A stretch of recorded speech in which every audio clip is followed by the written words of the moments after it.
The prison moon. For 300 years, she had not moved from her prison. Her name was Zariel, a warrior, a queen, and once, a god among her people. Now, she was just a shadow behind glass, floating on a lonely moon. This moon had no name for most, but those who knew about her called it Catharn 7, the prison moon. It circled a dying planet in a forgotten system. No light reached it. No sounds passed through the dust storms. Only silence. And her breathing. The prison was not built by hands. It was built by energy, by a curse placed by the High Council of the Galaxy. They said she was dangerous. They said she would destroy worlds. So they sealed her inside an invisible cage, stronger than steel, older than time. No weapon could cut it. No technology could break it. Many came to try.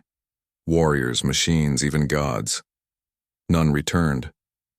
Zariel stood inside her glass-like prison, her body still tall and strong, even after centuries. But her eyes were tired. Her chains glowed faintly around her wrists and ankles, made of eon steel, the metal that laughed at lasers and crushed gravity. Every night, she stared at the stars. It was the only thing the curse allowed. Watching the stars and waiting. But tonight, something was different. There was a flicker in the sky. A ship, small, old, burning, was falling from orbit. Its engines were failing. Its light cut across the black sky like a falling comet. Zariel watched it with narrowed eyes. No alien ship, she whispered. Too slow. Too broken. The ship crashed not far from her prison. Dust and fire flew into the air. Silence returned. Zariel waited. Minutes passed. Then she saw movement. A figure climbed out of the wreck. It was not tall like the Drek soldiers, not cold and silver like the synths, not glowing like the Flameborn. It was human. The man stumbled, holding his side. His suit was torn. Blood marked his arm.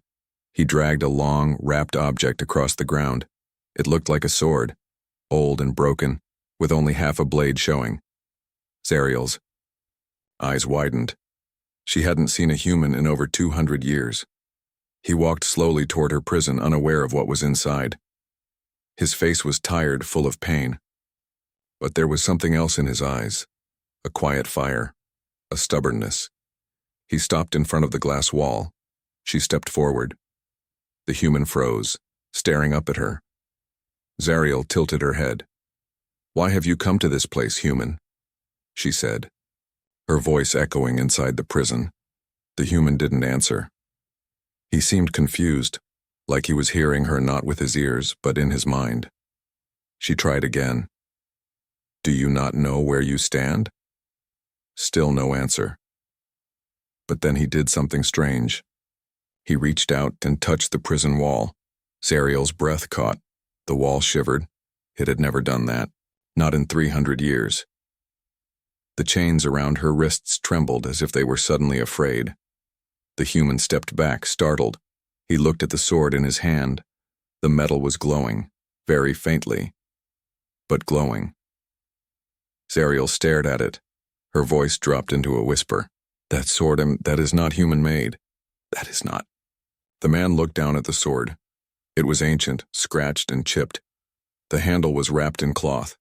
He didn't know where it truly came from, only that it had been in his family for generations. Zariel pressed her palm to the glass wall. "Who are you?" she asked. He finally spoke. His voice was dry and weak. "My name is Ryan. I didn't mean to come here. My ship crashed. Your sword? Where did you get it?" He shook his head. "I don't know. My grandfather gave it to me. He said it was meant for something. I thought he was just being dramatic." Zariel took a step back.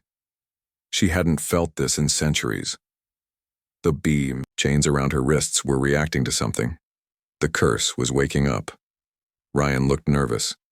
"What is this place?" he asked. "A grave," Zariel said. Mine. He stared at her. You're a prisoner? I was a queen. Long ago, she said. They feared my power, so they locked me here and forever.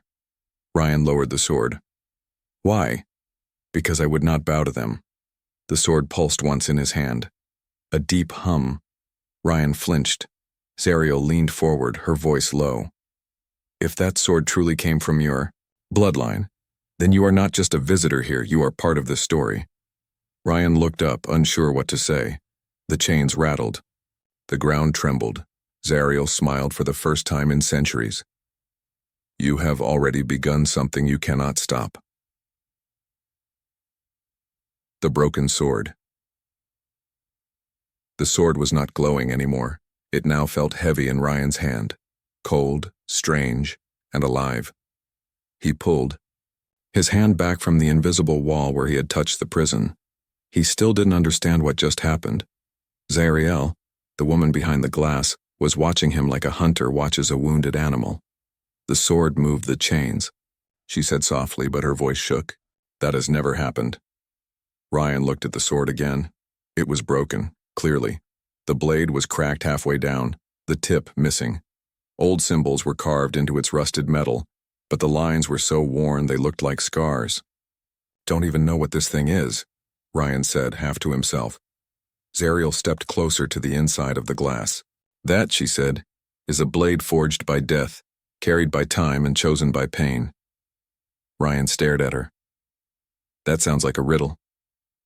It's a prophecy, she said. And you just walked into it. Ryan sighed, confused. He sat down on a piece of broken metal from his ship. His shoulder was bleeding from the crash and his head felt heavy. The sword rested across his lap. This thing was in my family for generations, he said. No one knew where it came from. My grandfather said it was a guardian's key. I thought he meant it as a story, a bedtime tale. Zariel's face became still. Your grandfather, what was his name? Ryan looked up. Elian. Carter. Zariel closed her eyes. Elian of the Grey Flame, the last guardian. Ryan froze. What did you say? He was not from Earth, she said. Not truly. His people were from a lost bloodline, one of warriors, protectors, and gatekeepers. He came here, long ago, during the Great Silence. Ryan blinked in disbelief. No, my grandfather was a mechanic. He lived in Texas. He fixed broken ships and hated the stars. Zariel laughed quietly. Then he was hiding from the stars. There was silence between them. Cold wind passed over the broken ground outside the prison. Ryan felt the chill, but Zariel didn't even blink. Then he asked the question that had been growing inside him since the crash. Who are you, really? Zariel looked him in the eyes. I was once called Queen of 10 Systems. Then I was called Monster of Light and finally the Betrayer. Why? Because I saw the truth, she said. The High Council, those who lead the galaxy, are not protectors. They are slavers. They feared what I knew, what I could do. So they cursed me, locked me here. Ryan looked down at the sword again. And this, what does it have to do with me? The sword is the key, she said, but only when held by someone broken. Ryan raised an eyebrow. Broken? Zariel's voice softened. The blade was made from a fallen star and it drank the blood of a god. But after the last war, it was shattered. Only one with a wounded spirit can wake its light again. Ryan looked away. I've lost people. I've made mistakes. Zariel nodded. Then it chose you for a reason. Suddenly, the ground shook. A low, deep sound came from the heart of the prison. Ryan jumped to his feet. What was that? Zariel's chains lit up with a sharp red light. The curse is waking. Behind her, the glass started to crack, not break, but pulse like a heartbeat. Lines of energy moved through the wall, lighting up old runes and forgotten symbols. Zariel looked at him with urgency. You must leave now. I just got here. If the curse senses the sword again, it will release the guardian beast. Ryan stepped back. The what? But it was already too late. The ground opened up behind him. A hole cracked wide, and from its depth came a growl, not like any creature he'd heard. It wasn't just a sound. It was a memory of a scream, something ancient, made of shadow and bones. Zariel's voice rose. "Run!" A dark figure crawled out from the hole, tall, thin with armor made of stone and skin like black ash. Its eyes were hollow, burning from within. It stood between Ryan and his broken ship. Its long arms ended in claws that scraped the rocks like knives. The guardian beast of the curse. Ryan raised the sword with shaking hands. "I don't even know how to use this." Zariel's voice echoed in his head. "Let it guide you. It remembers." The blood it spilled. The beast charged. Ryan dodged the first strike barely, the claws cutting through the metal behind him like butter. He swung the sword and it hit the beast's side but bounced off. "No good," he yelled. "The sword is watching," Zariel called. "It tests you." Another strike. Ryan rolled under it. His side burned from his old wound. The sword felt heavier and heavier. "Why did it choose me?" he cried. Then, as if answering, the sword flashed once. A blue light burst from its core, and for a moment the broken blade looked whole again. Ryan moved, not like a man, but like a memory. His body was light. His strike was clean. The beast screamed as the sword cut deep. It collapsed, smoke rising from the wound. Ryan dropped to his knees, exhausted. The sword was glowing faintly again. Zariel's chains shimmered loose now. "You awakened the first seal," she said. "The prison is weaker, but the real test is yet to come." Ryan looked up at her, sweat on his face. "I didn't come here to be a hero," he whispered. Zariel gave him a look that was neither soft nor cruel. No one ever does. The curse and the prophecy, Ryan couldn't sleep. He sat on the cold ground outside Zariel's prison, staring at the broken sword in his lap. It was glowing again, just softly this time, like a dying ember waiting to burn. The beast's body had turned to ash hours ago, blown away by the cold winds of Catharn 7. But Ryan still felt the weight of the fight in his chest. His wounds were wrapped, his energy almost gone, but his mind was burning. Zariel hadn't spoken much since the battle.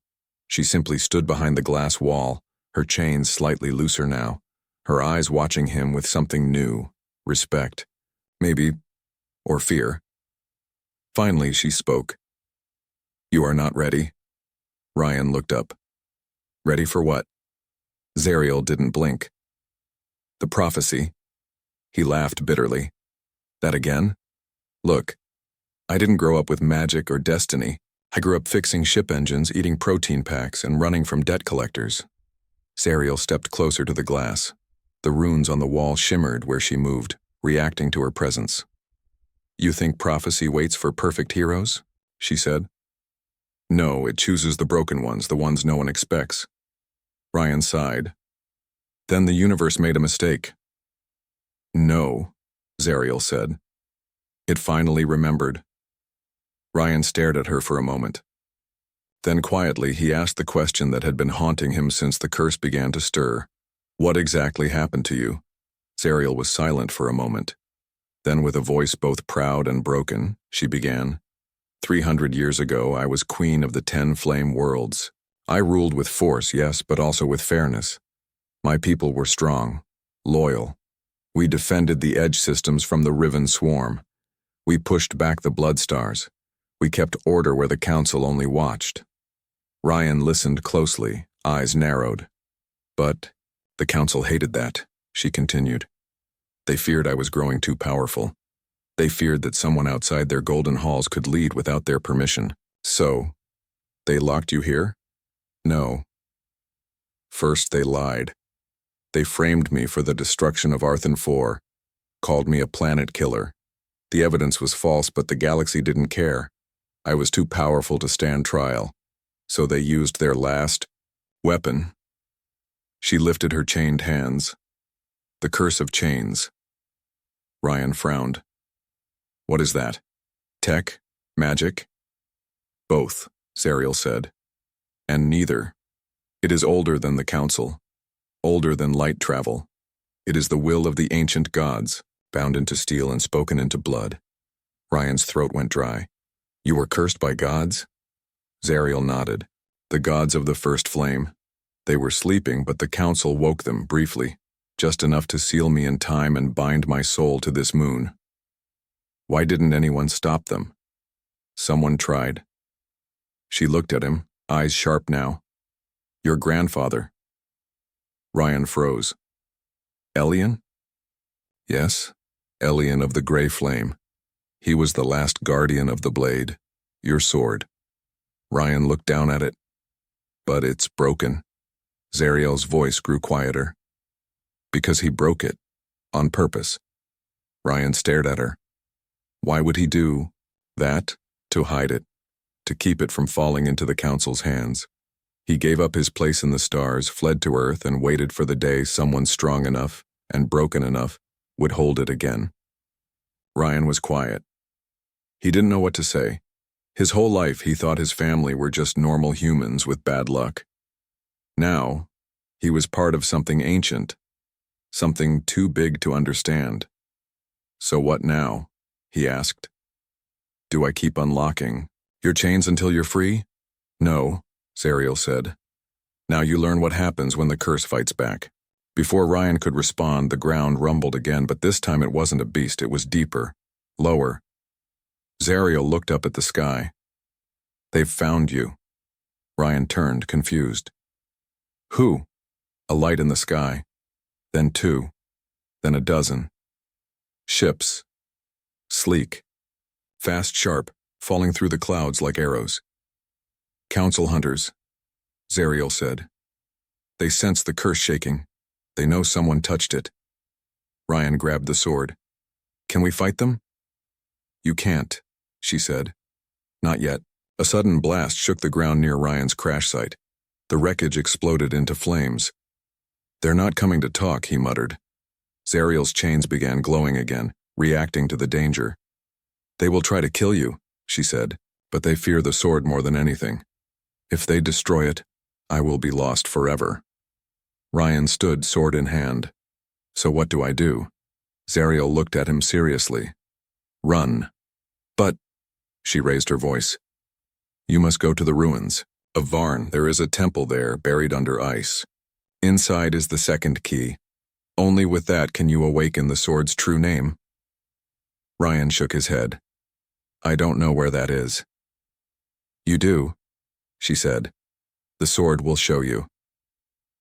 As the council ships began landing, and the sky turned, red with fire and searchlights, Ryan felt the sword in his hand pulse, once, twice, and then images filled his mind, a mountain of ice. A temple glowing with green light, a giant door covered in runes, and a voice.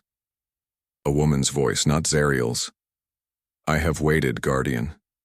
He blinked, shaken. Zariel pressed her hand against the glass. Go. Survive. Return. What if I don't come back? Zariel's face was calm. Then I will wait another 100 years. Ryan backed away, turned, and ran into the shadows. Behind him, ships landed, weapons fired, and voices shouted in languages older than Earth itself.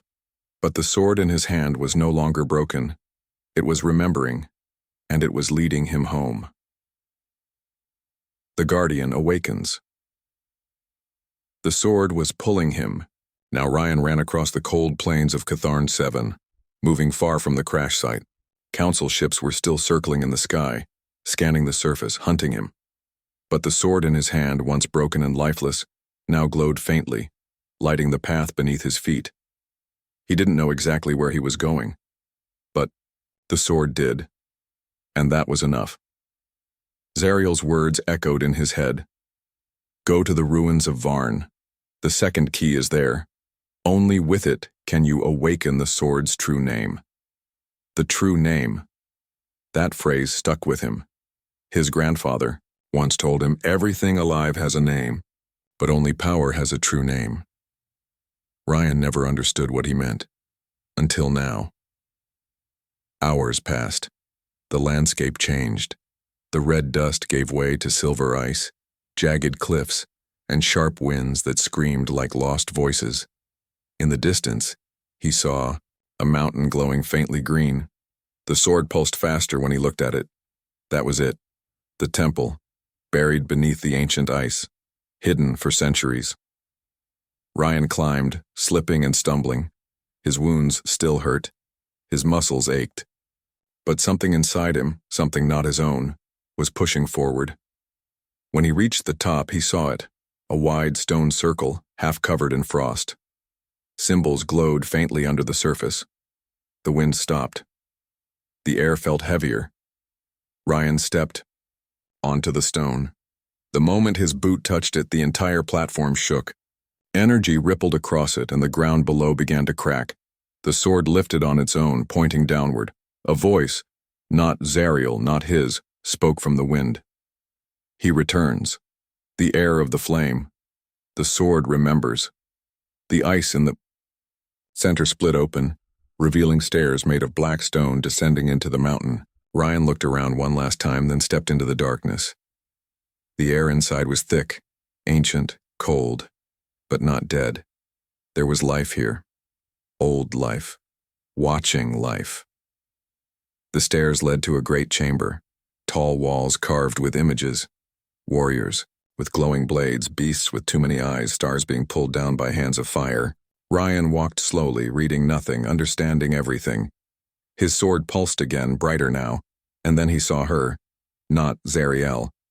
This was a figure made of light, standing in the center of the chamber, floating above a circular pool of frozen water.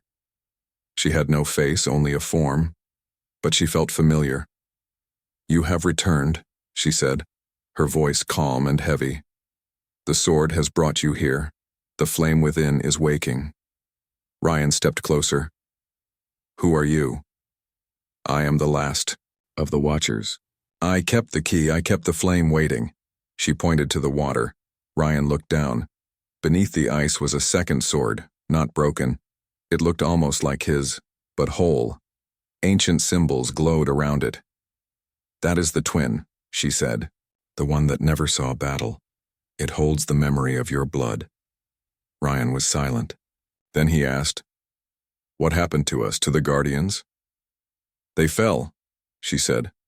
"They were betrayed. Your grandfather was the last. He shattered the sword to hide it from the Council. But the Council has grown blind. And now, you are here." Ryan stared at the twin sword beneath the ice. "So how do I awaken mine?" The Watcher moved forward slowly. She raised her hand. "To awaken the blade's true name, you must give it your true self." He blinked. "What does that mean?" "You must face the one memory you fear the most, the one you buried." Suddenly the chamber shifted. The ground below turned dark, and Ryan felt himself falling, not physically, but inside his mind. The chamber vanished, the sword faded, the Watcher disappeared, and then he was back on Earth. He stood in a small room. It was a memory, one he never wanted to see again. A hospital, white walls, a beep, a bed. His sister Maya lay dying. Her eyes closed, her hand cold. Machines around her had stopped beeping long ago. Ryan was younger here, kneeling beside her, crying, broken. She had died because of him, a failed pilot test. He told her it was safe. He told her she'd be okay. She wasn't. Ryan clenched his fists. "I don't want to see this. But this is the part of you the sword needs," the Watcher whispered from nowhere. "The wound that never healed. The pain you carry. Give it voice." Ryan dropped to his knees. "I failed her. Then speak her name, and give the sword your truth." He touched the memory's hand. "I'm sorry, Maya. I tried. I really tried." The memory dissolved in light. Ryan stood again, back in the temple. The Watcher was gone. But something had changed. The sword in his hand glowed, so brightly it hurt to look at. It shook. It burned. And then it spoke. "My name is Ashkar." Ryan felt a surge of energy go through him, a pulse that lit his blood on fire. The cracks in the blade filled with light. The broken metal reshaped itself. It wasn't perfect. The blade was still scarred, but now it was awake. Ryan was not just a man anymore. He was a guardian, and Ashkar had returned. Suddenly the temple shook again, but not because of him. Outside, the council had found the entrance. Blades of red light began cutting through the walls. Voices shouted in strange tongues. Shadows filled the hallway. Ryan turned. He didn't run. This time he stood his ground. One of the hunters entered first, tall, covered in shining black armor, with a visor like a mirror. He raised his plasma. Spear Ryan raised Ashkar. The two blades met, and the explosion shook the mountain. The truth about Earth. Ashkar's blade pulsed in Ryan's hand, humming with light and heat. It felt like it was breathing, alive. The once broken sword now danced through the air like it remembered every battle ever fought. Another council hunter fell before him, armor cracked, spear broken.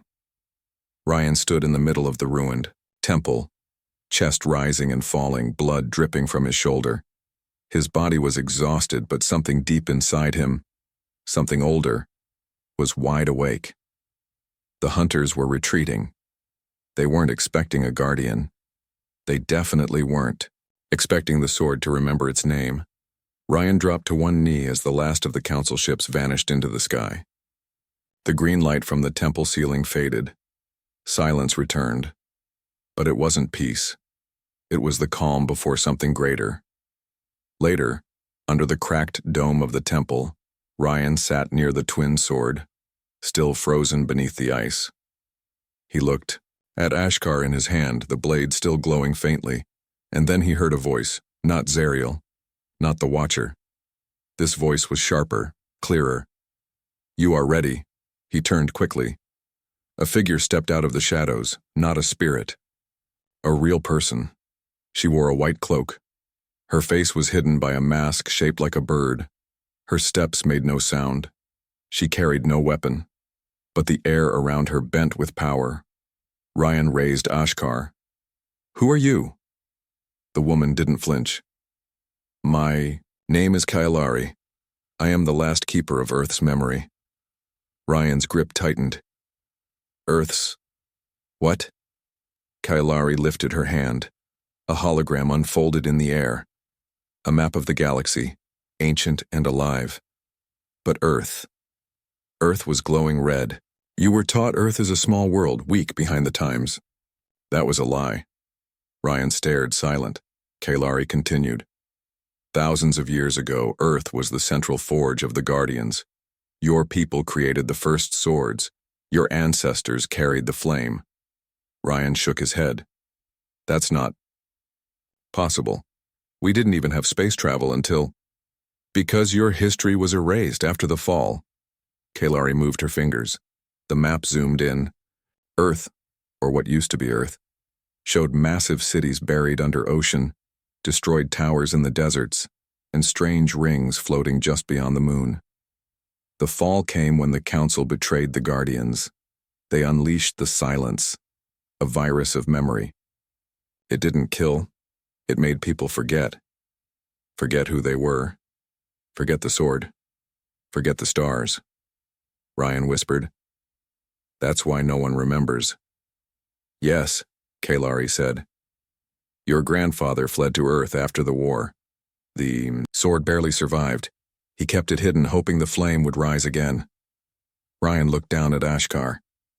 It had chosen him, not because he was strong, but because he remembered pain, and that pain somehow cracked the silence. "So what now?" he asked. "Why show me this?" Kailari turned, voice grim. "Because Zariel is not the only one waking up. Something darker stirs beyond the edges of space, something even the council fears.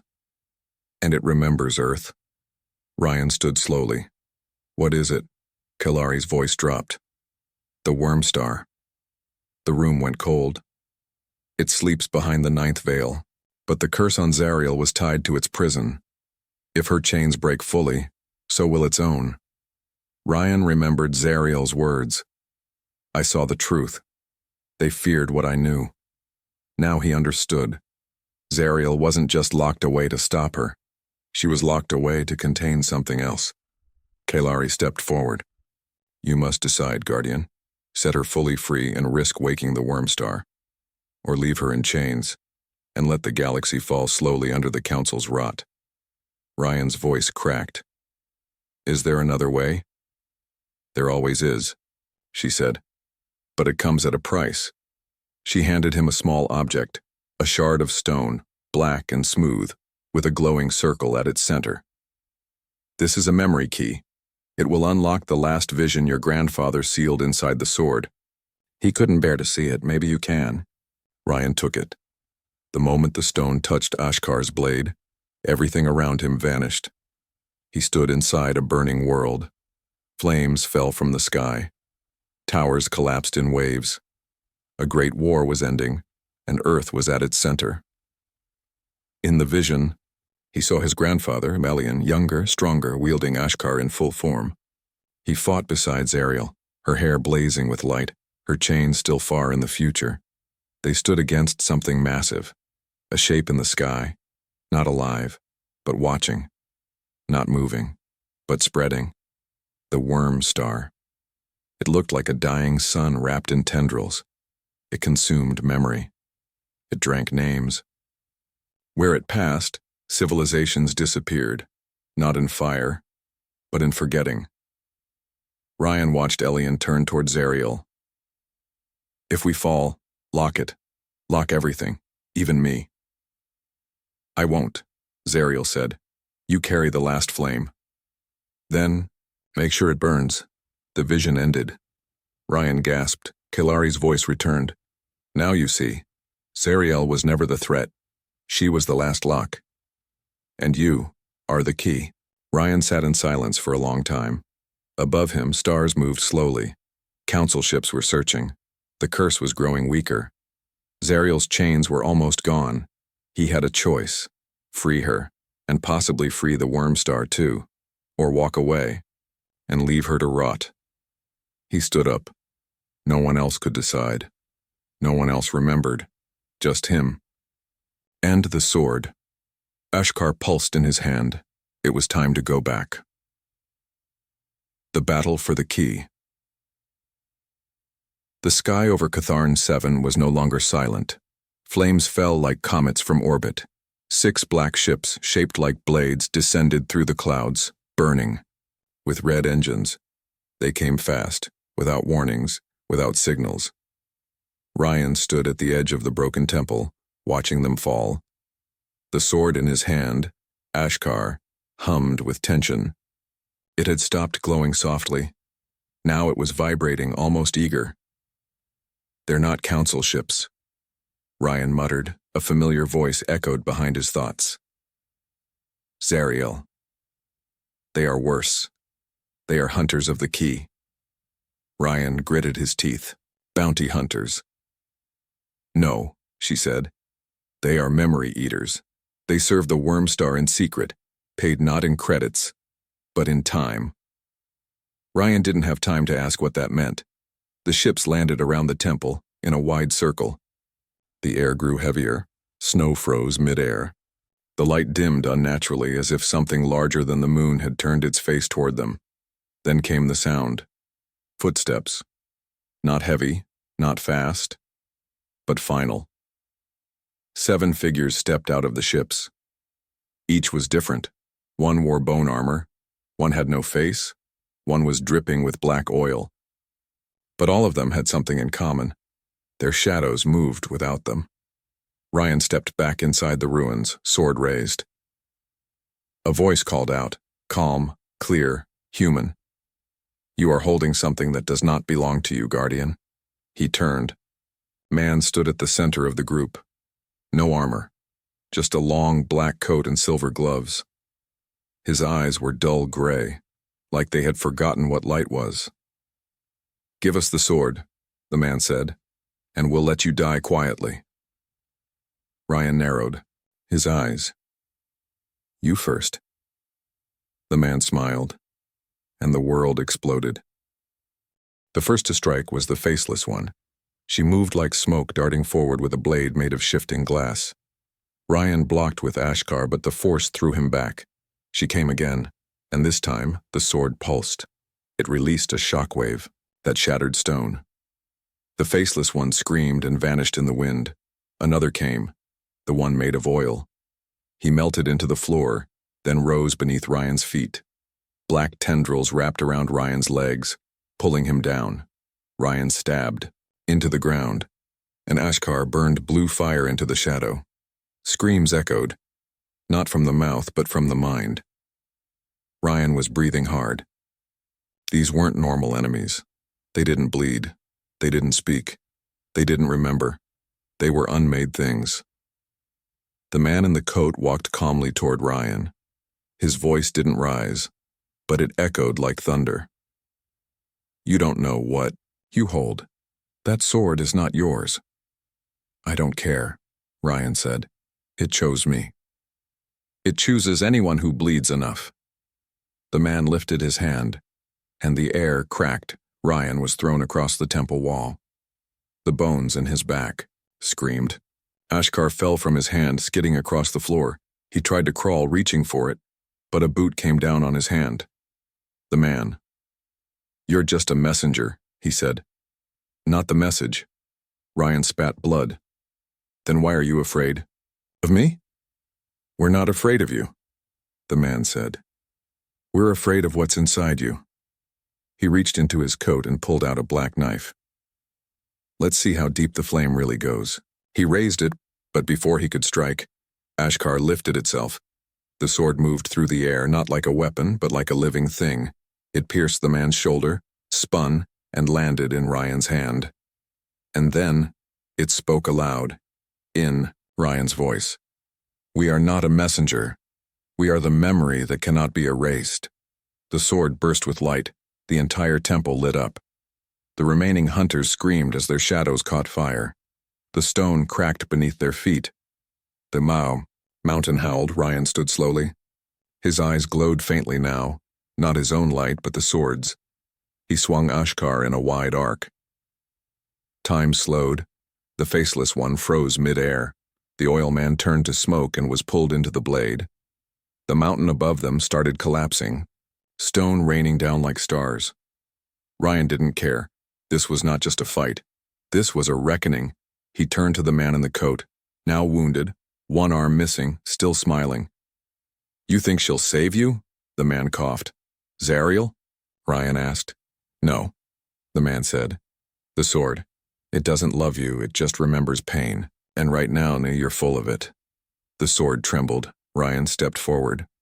"Then let's remind the galaxy what pain feels like." He raised Ashkar for the final strike, but the man smiled wider. Too late. His body collapsed into dust. Ryan blinked. "What?" A sound came from below. A pulse. Then another. And then silence. Far away, on the prison moon, Zariel lifted her head. Her chains were gone. The curse had broken. She stepped forward. The glass wall that once held her shattered like mist, and the sky above her turned red. Back at the temple, Ryan looked down at his blade. It was cracked again, just slightly. "What's happening?" he whispered. Then, without warning, a new vision slammed into his mind. He saw Earth, but not as it is, but not as it was, covered in light, filled with towers that touched the sky, ships rising from oceans, children training with glowing swords, and above it all, a great fire in the sky, the worm star, waiting just beyond the stars. Ryan fell to his knees. Gasping, Zariel's voice returned. "The prison is open. I'm free." He felt her presence rising, like thunder walking across the stars. But something came with me. Ryan stood. The sword in his hand whispered its final warning. "The last lock is broken now. The gates are watching." The final strike. The sword in Ryan's hand was humming louder than ever, But this time it was not calling to him. It was warning him. The sky above Catharn 7 had turned crimson, not the color of a sunset, but of something ancient and bleeding. The stars were gone. The clouds had frozen mid-motion. Everything felt paused. As if the universe was holding its breath, Zariel had broken free, and something had come with her. Ryan stood at the shattered edge of the temple, where the battle with the memory hunters had ended. His body was weak, his wounds deep, his heart heavier than it had ever been. But he knew one thing now. He was the last guardian. And this was not just about freedom. It was about what comes after. Zariel appeared without sound. No ship, no light, no energy spike. One blink, she wasn't there. The next, she stood before him. She was different now, no longer chained, no longer glowing with rage, but still powerful, still unreadable. Her feet hovered inches above the ground. The dust refused to touch her. Her eyes, once wild with anger, were now calm. Too calm. Ryan tightened his grip on Ashkar. "You're free," he said quietly. Zariel nodded once. "You broke the last seal," she said. "The curse is gone. My soul is mine again." He didn't lower the sword. "But something else came out with you, didn't it?" She didn't answer. The wind howled. The clouds shifted. Far above them, hidden behind the veil of space, a dark shape stirred. Not a planet, not a ship, something older than both. The worm star was waking. Zariel looked toward the sky. "They built my prison from its heart," she said, "used its power to hold me, but nothing that ancient stays buried forever." Ryan stepped forward. "You didn't tell me this would happen." Zariel looked at him, expression unreadable. "Would you have helped me if I did?" He didn't answer, because he wasn't sure. The wind picked up again. The ground cracked under their feet. The sword, Ashkar, pulsed wildly now. It wanted to fight. It wanted to end this. But Ryan wasn't sure who the enemy was anymore. "Did you plan this?" he asked. "All of it? The visions, the sword waking up me?" Zariel stepped forward slowly. "I planned nothing. I only waited. You chose this path, not because of me, but because of what you carry." She raised her hand. Her fingers hovered over the blade. "That sword is not just a weapon, it's a wound. It remembers every lie, every war, every forgotten name. And now, it wants revenge." Ryan pulled the sword back. "Then it doesn't get to choose." Zariel smiled softly. "Then what do you choose, Guardian?" Suddenly, the sky tore, not like lightning, not like fire. It opened. A ring of teeth and tendrils spread across the stars. The worm star had fully awakened, and it was looking down. Ryan dropped to one knee, his mind flooded with whispers. The kind of whispers that weren't sounds but feelings, the sense of being forgotten, erased, unmade. Zariel staggered too. Even she could feel it now. It was too late to run, too late to hide. The worm star was feeding, and then the sword screamed. A burst of energy shot from Ashkar, blinding and pure.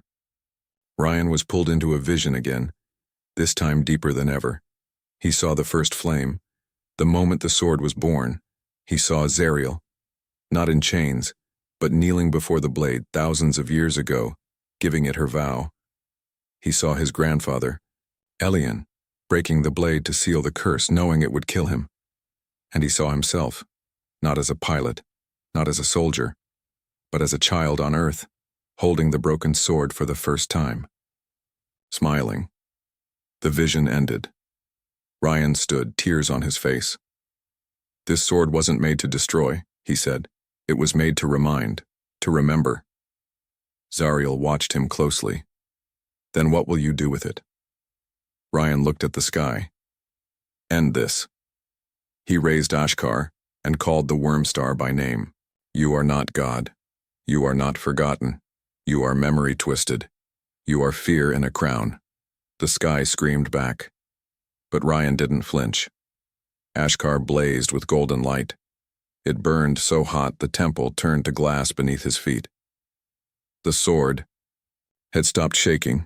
It was no longer afraid. Let this be the final strike, Ryan said. Not in anger, not in hate, but in truth. He turned the blade toward himself. Zariel gasped. No, but Ryan smiled. It chose me because I was broken, but I'm not anymore. I remember everything. He drove the sword into the ground and into himself. Light swallowed the sky. The worm star recoiled, howling. The energy of the blade, more and the guardian's blood, became a seal, ancient and perfect. A barrier of light spread across space, pushing the worm star back into the darkness. It fought, but this time it was not facing one man. It was facing the flame of all guardians, their names, their stories, their pain. Ashkar became more than a sword. It became a monument. The worm star screamed one last time and vanished. The sky went dark, but it was a peaceful dark. A silence full of light. Zariel stood at the edge of the crater alone now. Ashkar's hilt lay in the center, no blade, just a glow. Ryan was gone, but in the air, his voice remained. Not all heroes are made to live forever. Some are made to be remembered. Years later, a small girl on Earth finds a stone in her backyard. Strange symbols, a warm glow, her grandfather smiles. That's a memory stone, he says, from a place beyond stars. What does it do? She asks. It remembers a man who saved us, a man with a broken sword.